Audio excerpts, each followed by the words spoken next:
Hello and welcome back to another edition of Press Pass on GNAT-TV. I'm Andrew McKeever, the news director at GNAT-TV's News Project. It's a pleasure to have you with us today on Thursday, August 13th. Also a great pleasure to be joined in our virtual studio here by two distinguished journalists from around our area. We're very pleased to welcome back to Press Pass Shawn Cunningham, who writes for the Chester Telegraph, an online publication up there in Chester, Vermont. And also great to welcome back Darren Marcy, who is the editor of the Manchester Journal. Gentlemen, thank you both for joining us today and making the time available and get us caught up to speed with whatever we may need to talk about today in terms of what's happening in our respective areas. I guess the obvious starting point, I thought, for our discussion today might be the primary elections that took place on Tuesday, August 11th. Certainly a lot of interesting aspects to it. The mail-in voting part of it, the record turnout for a primary election that we saw, beating the former record. I think it was set in 2016 by, I believe, about 35,000 votes. So that's quite a substantial difference. And of course, some of the candidates who were successful and those who weren't. And maybe we can engage in a bit of analysis about all of that. But I guess just to kind of get us going here, Shawn, let me turn to you. The mail-in voting aspect of this was certainly a very big deal and much discussed prior to the primaries. It seemed like it was clear there was going to be a lot of folks mailing in their ballots this year. Obviously something in response to the pandemic and people not feeling as comfortable as they might otherwise be going to the polls in person, as well as concerns about the health of the poll workers. What was voting like up your way in Chester? Was mail-in voting embraced by folks up there, and was the turnout kind of comparable to what we were seeing elsewhere around the state? Well, in Chester, the mail-in vote was about 59% of the ballots, and it went apparently very well. It went very smoothly. In Cavendish, the town clerk said, quote, "I like it. I really like it." And it was something that was, we have yet to run into anyone that had a problem with them not being able to handle the mail-in or the in-person voting. There were a number of creative solutions for distancing, and at the same time, a very large number of mail-in votes compared to previous years. And Darren, it seemed to me that was the case down here in the valley. Every town I heard of or went to, the polls seemed to be running pretty smoothly, and they were getting a lot of mail-in votes to count then after the polls closed, but the results seemed to come in pretty quickly. I mean, by 10 o'clock or so, we had a pretty good idea of what most of the races were going to turn out like. Yeah, I was really impressed. I didn't know what was going to happen with the large mail-in ballots, but they were able to get them fed through the machines and process very quickly. Like you say, I didn't know if we would know anything until Wednesday morning, even and we had, for example, in the Bend 4 district, we had 4 towns. 3 of them were in quite early. In fact, the 4th one popped in not too much later. And yeah, the voting in person went really well. I know Manchester, Dorset, Arlington, Londonderry all had different types of drive-through or whatever processes in place, and it went really well. In fact, we have a photo on our paper this week of a lady who rode up on a horse and filled out her ballot and turned it in and rode away. But I heard no complaints. Everybody said it went really smoothly. I heard no town clerks, pulling their hair out or anything. It seemed like it really, really well. One of the things with both the Londonderry balloting and also in Peru, where they had a delivery window and a picnic table set up with a tent so that people could sit down and fill out their ballots and then bring them back to the window. It went very, very well, but the town clerks are all saying, we need to figure out what we're going to do if it's 20 degrees in November. You know, what kind of day what that's going to mean to in-person voting as well.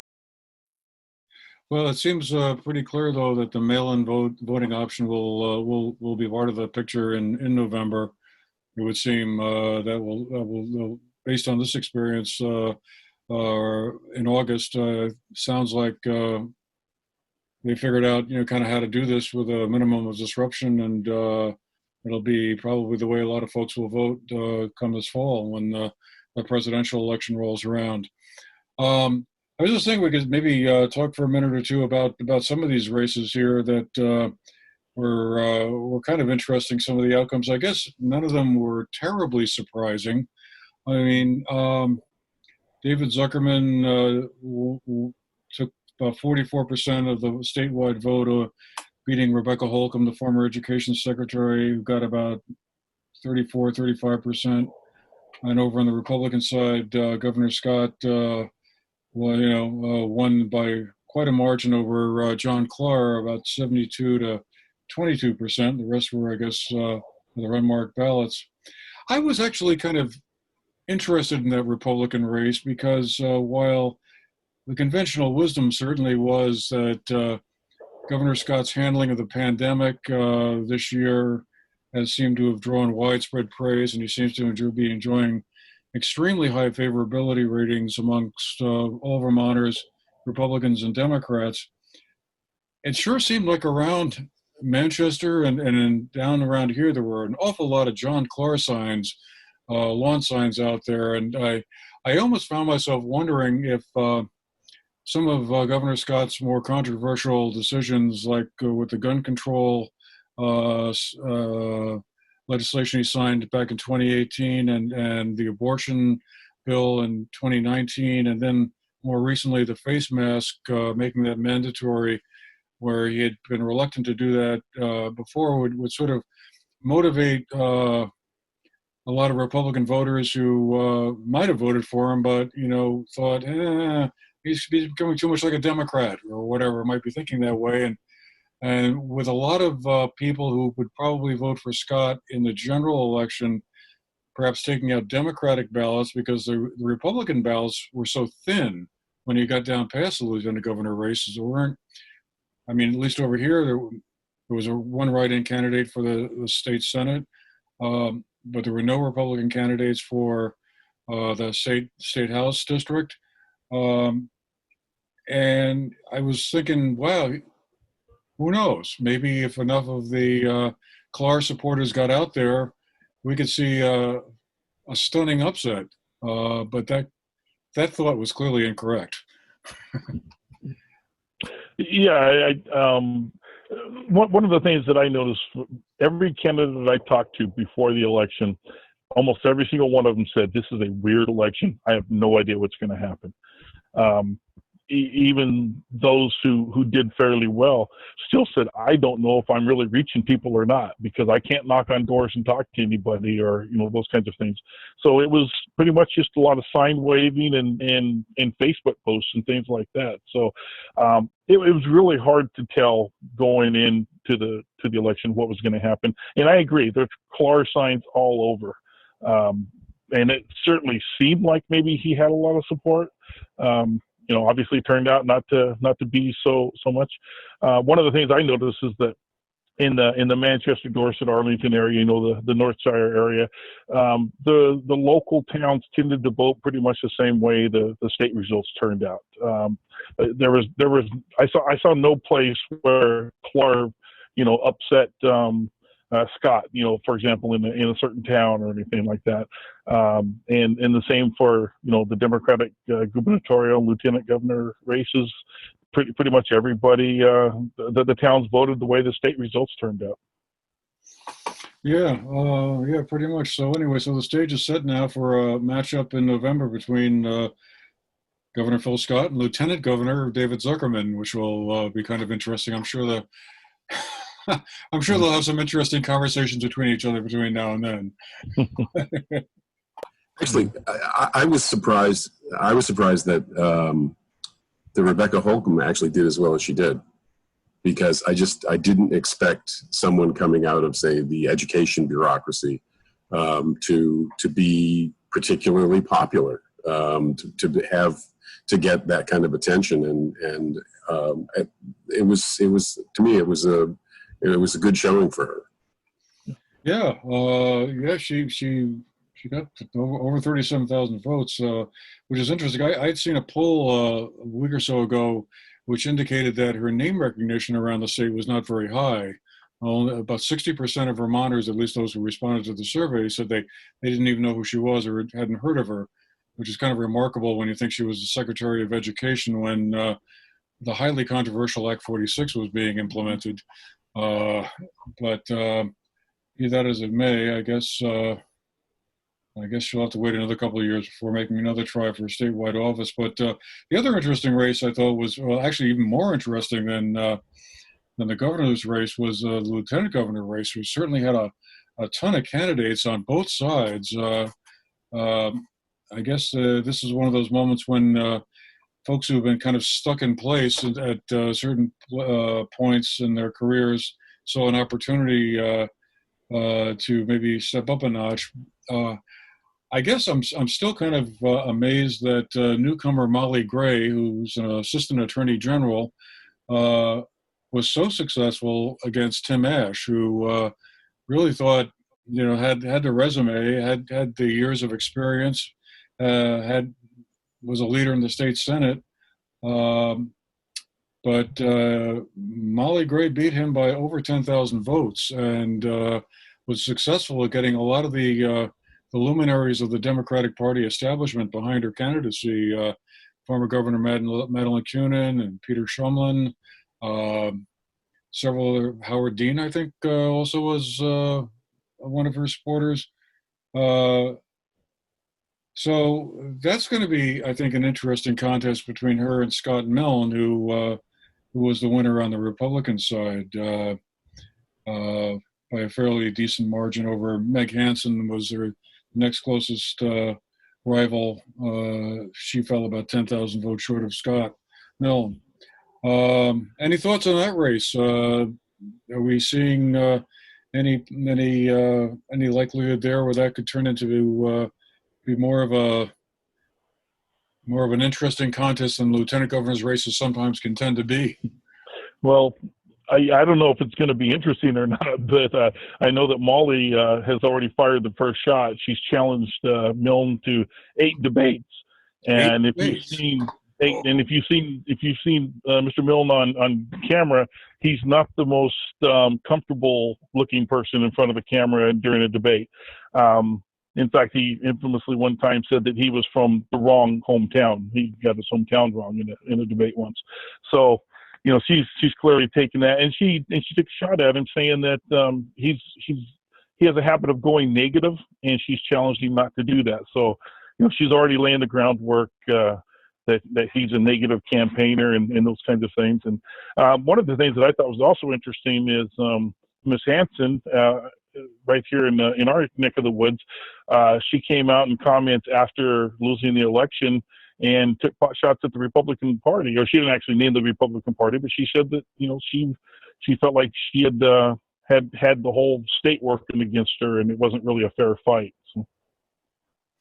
Milne's candidacy was a personal attack, I believe, was one of the things she said, which I don't quite get it, but maybe there's more to the story than I understand. I believe her claim was that they went out and got him to run, when they weren't happy with the slate of candidates. So if he, after running for governor and running for senator and not winning either of those races, doesn't win lieutenant governor, what's next? Back to the travel business, I guess, or whatever. Yeah, well, we'll see. I remember interviewing Scott Milne, I think, back in 2014 when he almost pulled off what would have been a stunning upset in the governor's race that year. Came within a couple of thousand votes of defeating the incumbent Peter Shumlin, and that would have been a complete shocker. But I think he'll be a strong candidate, and it'll be an interesting race between the two of them. Just real quick to run down a couple of others. The state auditor race had one of our local folks in that, Linda Joy Sullivan, the state rep from the Dorset, Danby, Landgrove, Peru, and Mount Tabor district, competing for the state auditor of accounts position that's held by Douglas Hoffer. It has been since, I think, 2012 or so. Representative Sullivan did fairly well down in Bennington County, down this part of the state, but statewide, I guess maybe the name recognition factor there kind of worked against her. But I guess she got enough write-in votes she could conceivably run as a Republican in the general election, which would be kind of an interesting turnaround. And the other thing that's kind of intriguing about this is she's also, I guess, going to be a candidate for re-election to the state representative seat. Is that what your understanding is, Darren? I've been trying to keep up with this, but it's been a bit of a blur the last couple of days. Right, yeah. We did have a story that said that she was basically running for, I have not confirmed this yet, but her plan may be to go ahead and run as a Republican. And so we might get to see Hoffer and Linda Joy face off again. Well, that'll be interesting for sure. And then just real quick, the Bennington 4 district down here, I guess not too much of a surprise that Kathleen James, one of the incumbents, and Seth Bongartz, who is a fairly well-known person from around town, from his work at Haldane, and also a previous legislator. They took the top two, were the top two vote getters in that race. One of the very few competitive primary races we saw, Jamie DeFore, the third candidate, and then also another political newcomer, finished in third place. And so now the two of them will go on to face the other incumbent, Representative Cynthia Browning, who it's going to be interesting to see how that very controversial quorum call that she asked for back last March, which resulted in her being taken off the Influential Ways and Means Committee and aroused the intense ire of the Democratic leadership in the House, will play out. I'm assuming that's going to be a fairly significant issue, I would think, anyway. I mean, Representative Browning has long prided herself on being kind of an independent voice and kind of speaking her own mind. Representative James and Seth Bongartz, I think, are going to take the approach that, well, that's great, but you also have to work collaboratively with other legislators to get stuff done. So it'll be interesting to see how that conversation unfolds.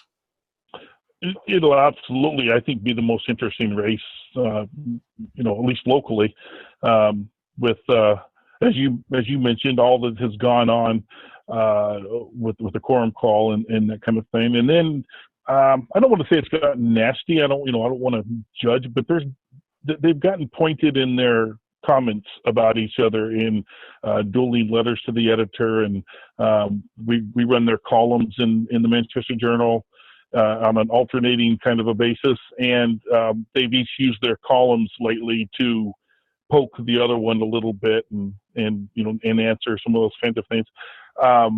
I don't know that it'll get nasty necessarily, but I think it's actually, it's not going to be a super friendly, nice campaign necessarily.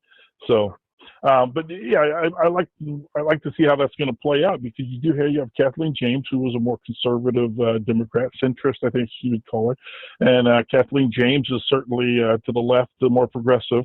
I'm not sure exactly where Seth falls into this, but I think he's in between those two. So voters are certainly going to have a choice. They're going to have some options. So. And meanwhile, up in your neck of the woods there, Shawn, the Windsor 3-1 district, I believe it is. I guess it sounds like a kind of a relatively quiet election going forward. Is that we have Thomas Bach, a Democrat, coming up against Chester Alden, a Republican. What can you tell us about the two of them? That's right. I don't know a lot about Chester Alden. He's from Springfield. That's not someone I've run into. I know Tom Bach pretty well. He was with he was on the two different eras, was a selectman here. He also was the head of the planning commission. He's head of the regional planning board. He's just been in politics here for a long, long time. Everybody knows him. He used to be an executive at Newsbank, which is one of the biggest employers here.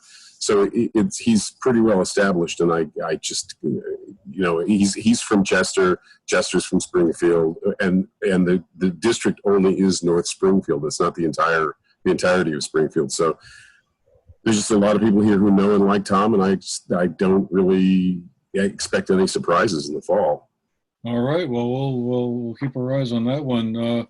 Meanwhile, just moving on here, the other big story that seems to be unfolding, I want to say in slow motion, just keeps on going, is the whole question of school reopenings. We've all probably had a lot to think about and write about in connection with that. And I guess I was just wondering, Shawn, if you could tell us what's the plan up at the Green Mountain Union High School and the schools up in Chester. I mean, it seems like a lot of the school opening plans I've seen are planning for some kind of like hybrid model where some students will be learning remotely or from home or wherever. Others will be in class, and some schools will have half the student body in 2 days a week and then half remote. And I'm sure they're probably going to be improvising all of this as we go along, and depending on what the situation is with the number of positive cases in the area or whatever. But is Green Mountain Union High School also planning a kind of a hybrid kind of scenario for this coming fall?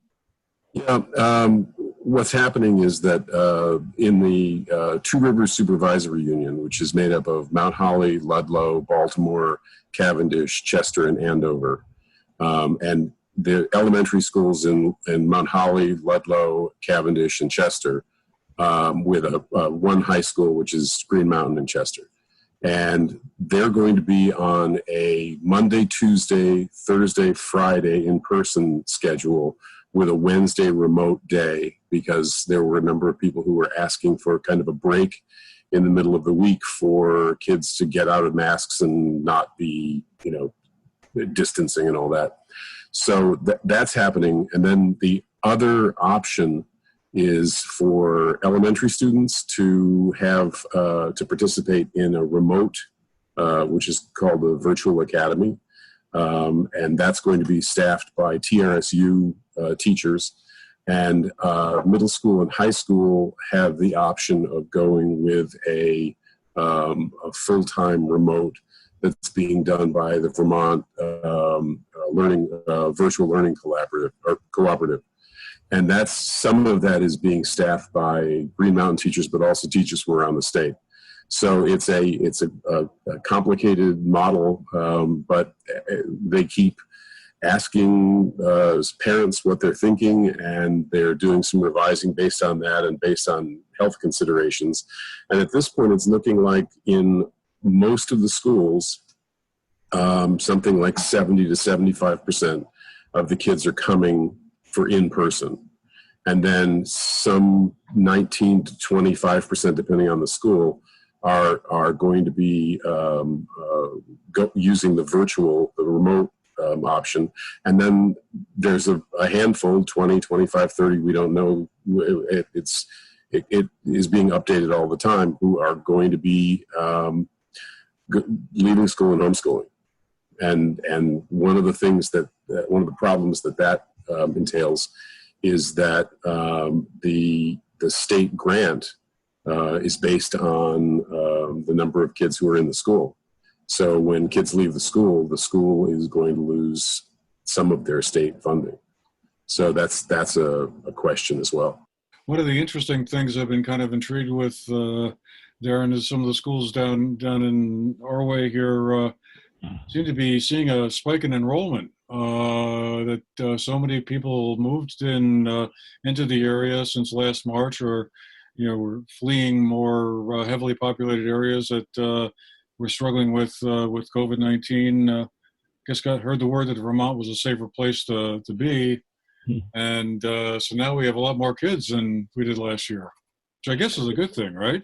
Yeah, I think it's probably a great thing if you're prepared for it, and that's one of the concerns. And you're absolutely right. The stories I'm hearing at all the vacation condos and things like that, the second homes are full.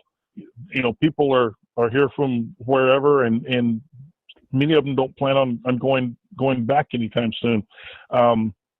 I'm not going to use the number because I understand it changes pretty much daily, but Windhall has a bit of an issue going on up there.